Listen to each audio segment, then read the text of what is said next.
November 26 ഭരണഘടനാ ദിവസമാണ്. അതായത് സംവിധാൻ ദിവസ്.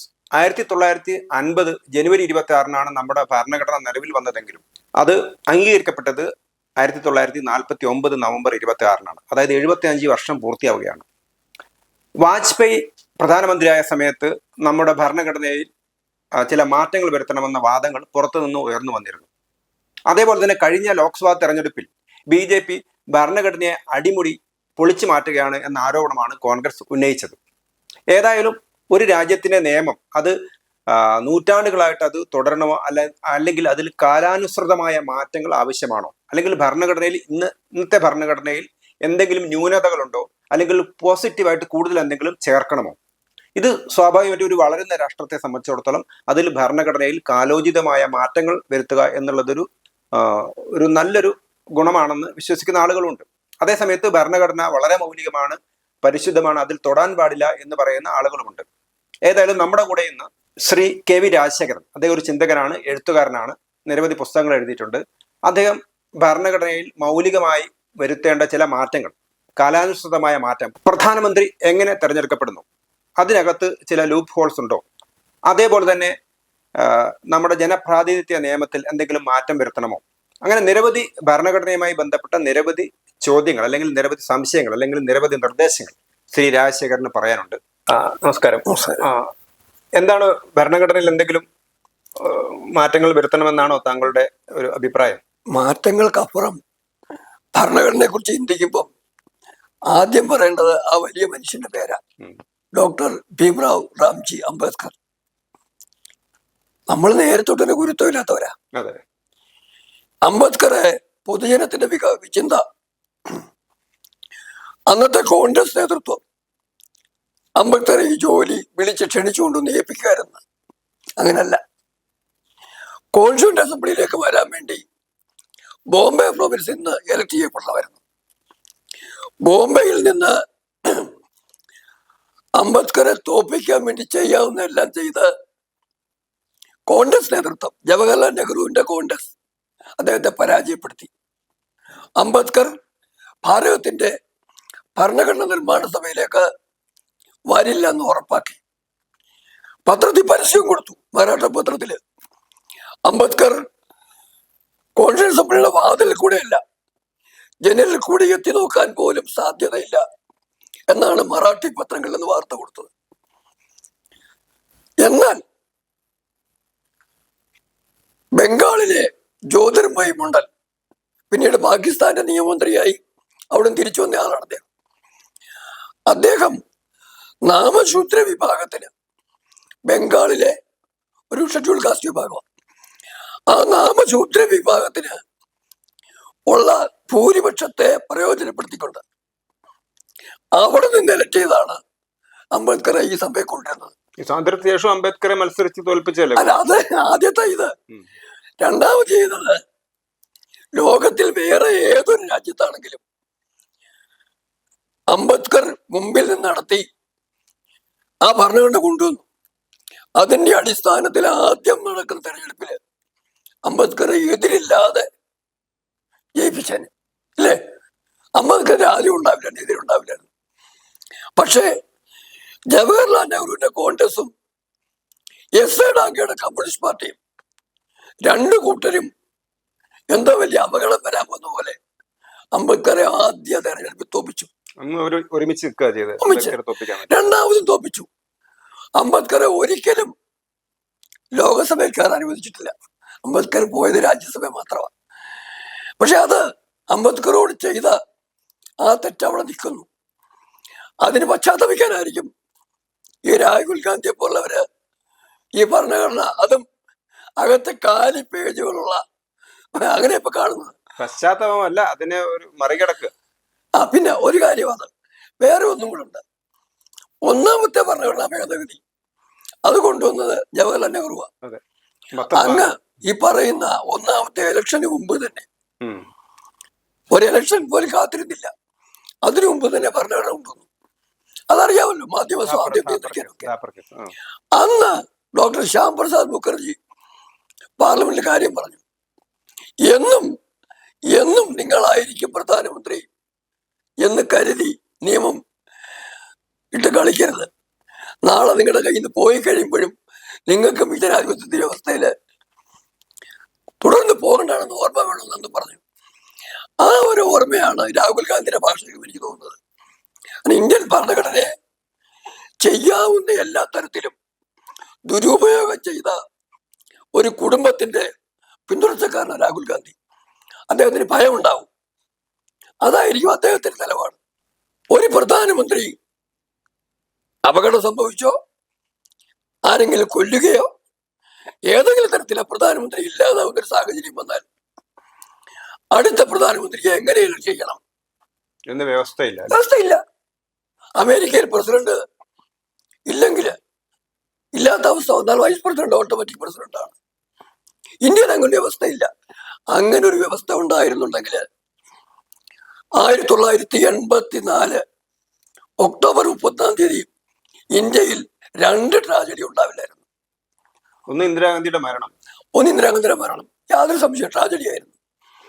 അതുപോലെ ട്രാജഡി ആയിരുന്നു, ഭരണഘടനാപരമായ ട്രാജഡി ആയിരുന്നു അന്ന് രാജീവ് ഗാന്ധി പ്രധാനമന്ത്രിയായത്. ഭരണഘടനാ പ്രതിസന്ധി എന്ന് പറയാം അല്ലെ?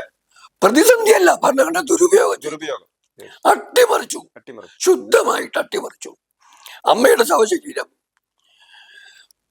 തീക്ക് അഗ്നിക്ക് കൊടുക്കുന്നതിന് പോലും കാത്തിക്കാതെ അമ്മയുടെ ശവശരീരം കവച്ചു കടന്നുപോയെന്ന് പറയാം.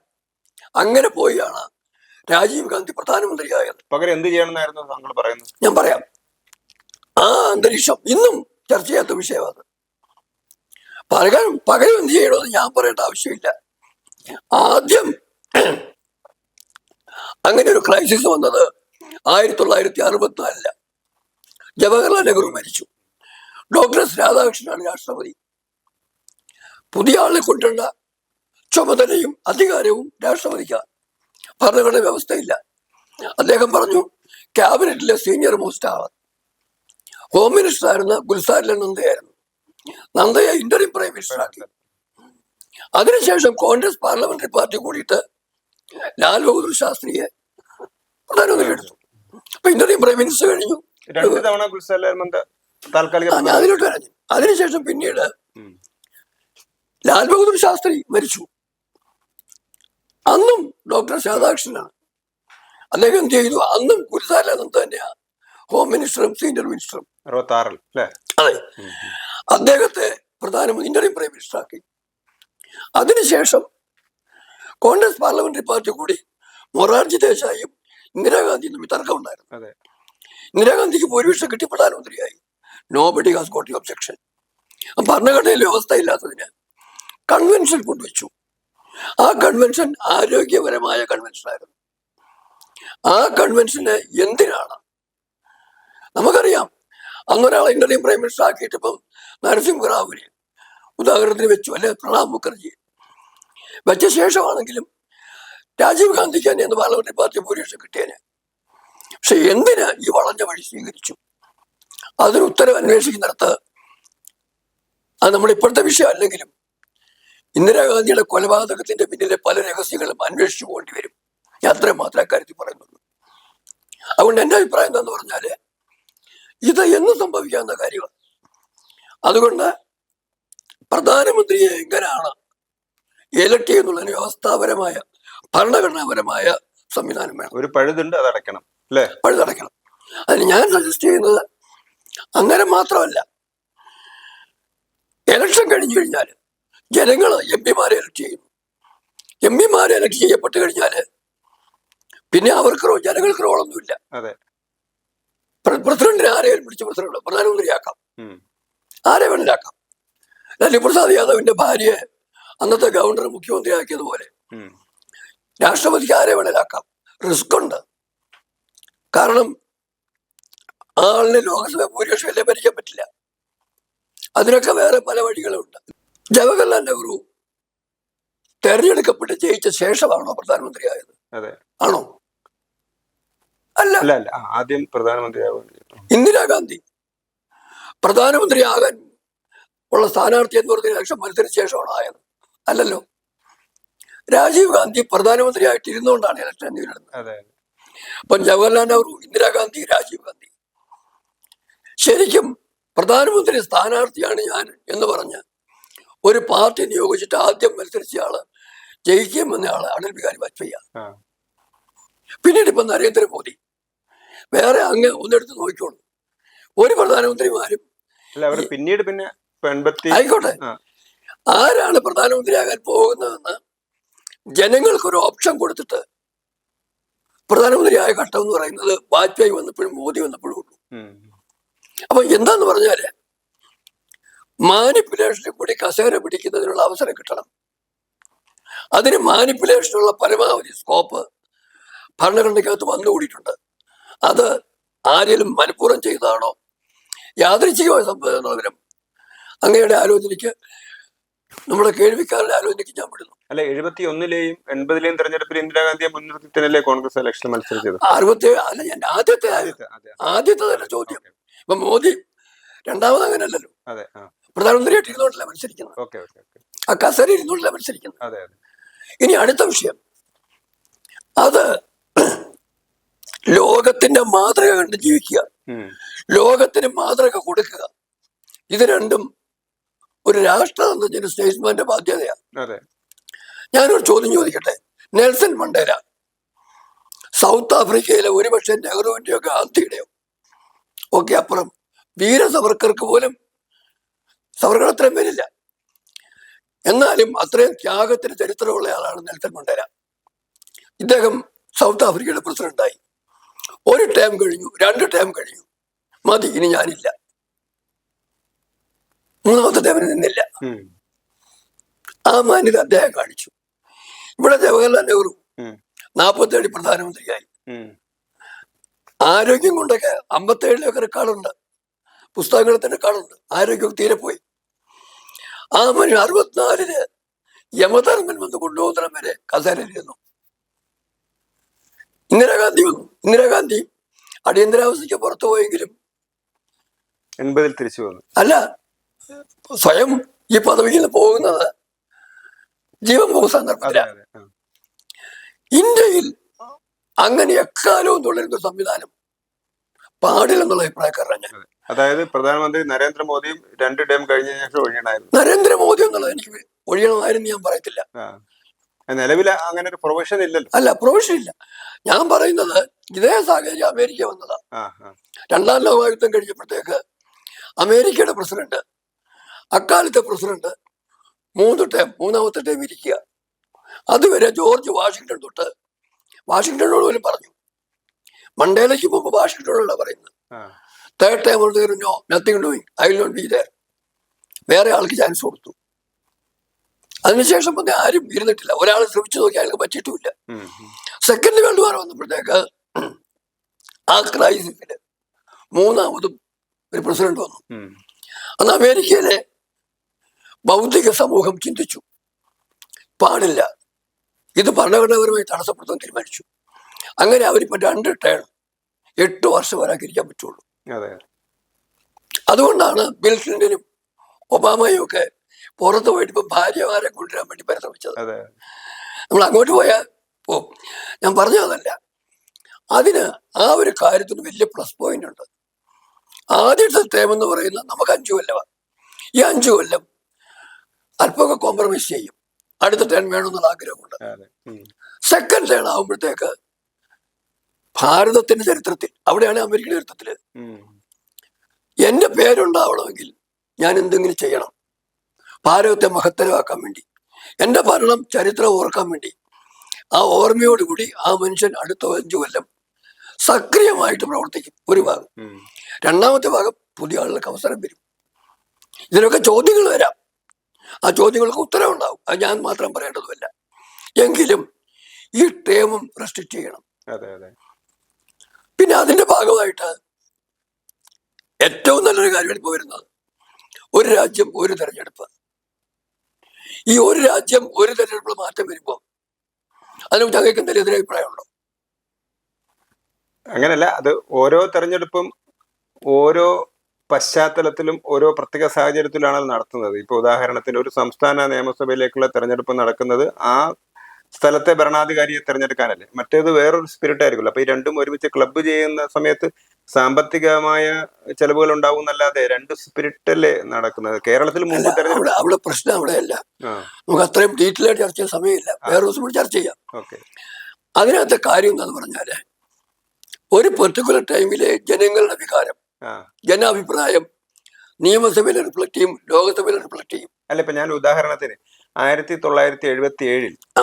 കേരളത്തില് നിയമസഭാ തെരഞ്ഞെടുപ്പും ലോക്സഭാ തെരഞ്ഞെടുപ്പും നടന്നു. അന്ന് ഇന്ത്യ മുഴുവൻ കർണാടക, ആന്ധ്ര, കേരളം ഒഴികെയുള്ള എല്ലാ സംസ്ഥാനങ്ങളും ലോക്സഭാ തെരഞ്ഞെടുപ്പിൽ കോൺഗ്രസിനെ പുറത്താക്കുകയാണ് ചെയ്തത്. പക്ഷെ ഈ സ്ഥലങ്ങളിലൊക്കെ കോൺഗ്രസ് ആണ് ജയിച്ചത്. കേരളത്തിലും 20 സീറ്റും കോൺഗ്രസ് കിട്ടി. അന്ന് 140 അസംബ്ലി മണ്ഡലങ്ങളിൽ 111 യു ഡി എഫ് അല്ല, അന്ന് ഐക്യമുന്നണിയാണ് ജയിച്ചത്.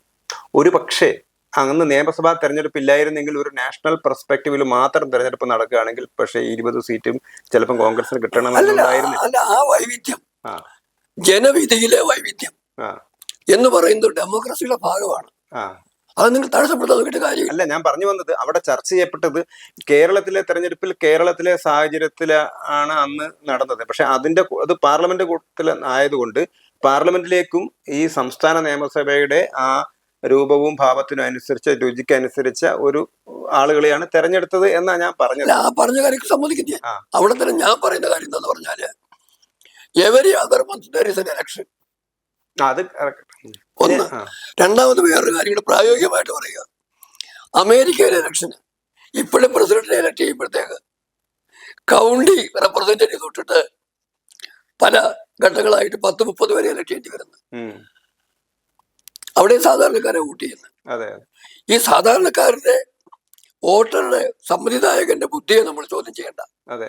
അയാൾക്കറിയാം രാജ്യം ആര് ഭരിക്കണം, സംസ്ഥാനം ആര് ഭരിക്കണം, പഞ്ചായത്ത് ആര് ഭരിക്കണം എന്ന് ചിന്തിക്കാനുള്ള കഴിവ് അവർക്കുണ്ട്. ഇല്ലെങ്കിൽ സ്വാഭാവികമായിട്ട് വന്നോളും.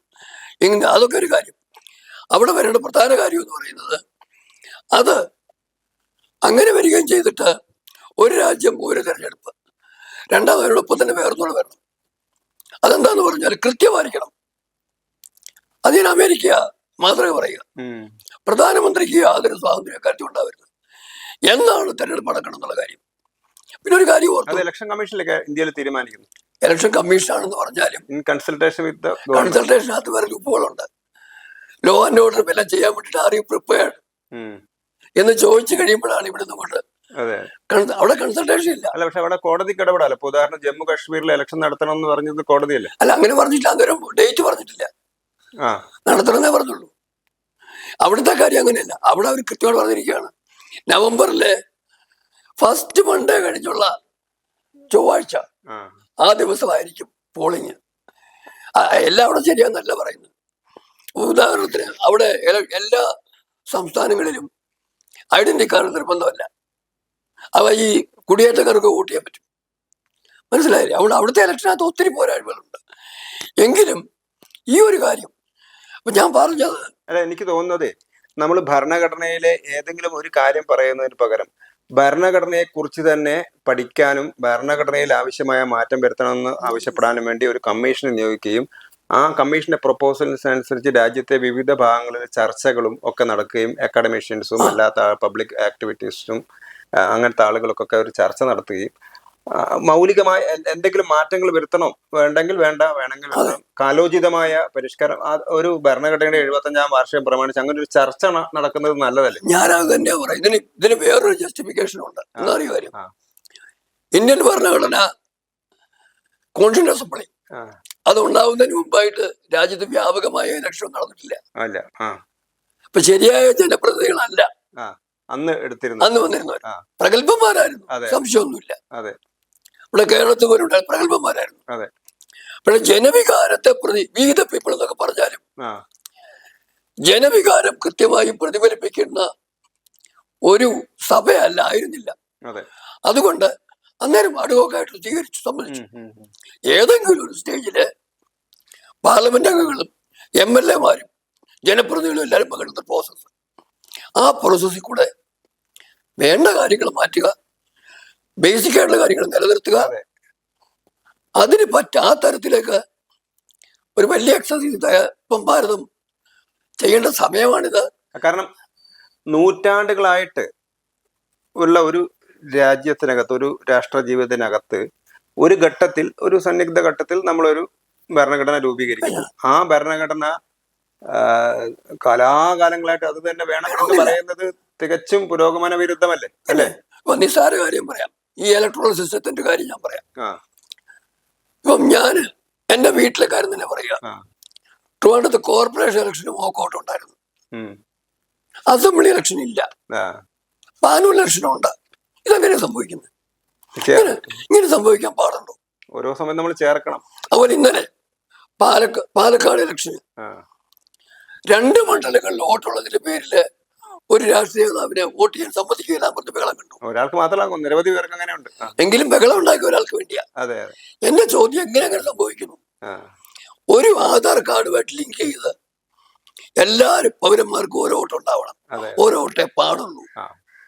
അത് 18 വയസ്സ് കഴിയുമ്പോൾ ഓട്ടോമാറ്റിക്കായിട്ട് പ്രത്യേക വേണ്ട, എല്ലാവർക്കും നാച്ചുറലി കിട്ടിയിരിക്കണം. ആകെപ്പാടെ വേണ്ടത്, ഞാനിപ്പം എന്റെ വീട് ആറന്മുളയാണ്, ട്രിവാൻഡ്രത്താണ്. ഇപ്പം ഞാൻ റിക്വസ്റ്റ് ചെയ്യാണ്, ഞാൻ തിരുവനന്തപുരത്ത് നിന്ന് ആറന്മുള താമസമല്ല, ആറന്മുളയിൽ നിന്ന് ട്രിവാൻഡ്രം താമസം മാറി എനിക്കിവിടെ വോട്ട് വേണമെന്ന് ആവശ്യപ്പെട്ടു. ചേഞ്ച് ചെയ്യാം. അപ്പൊ അവിടുത്തെ അതിന്റെ പേര് കട്ട് ചെയ്യും ഓട്ടോമാറ്റിക്കലി.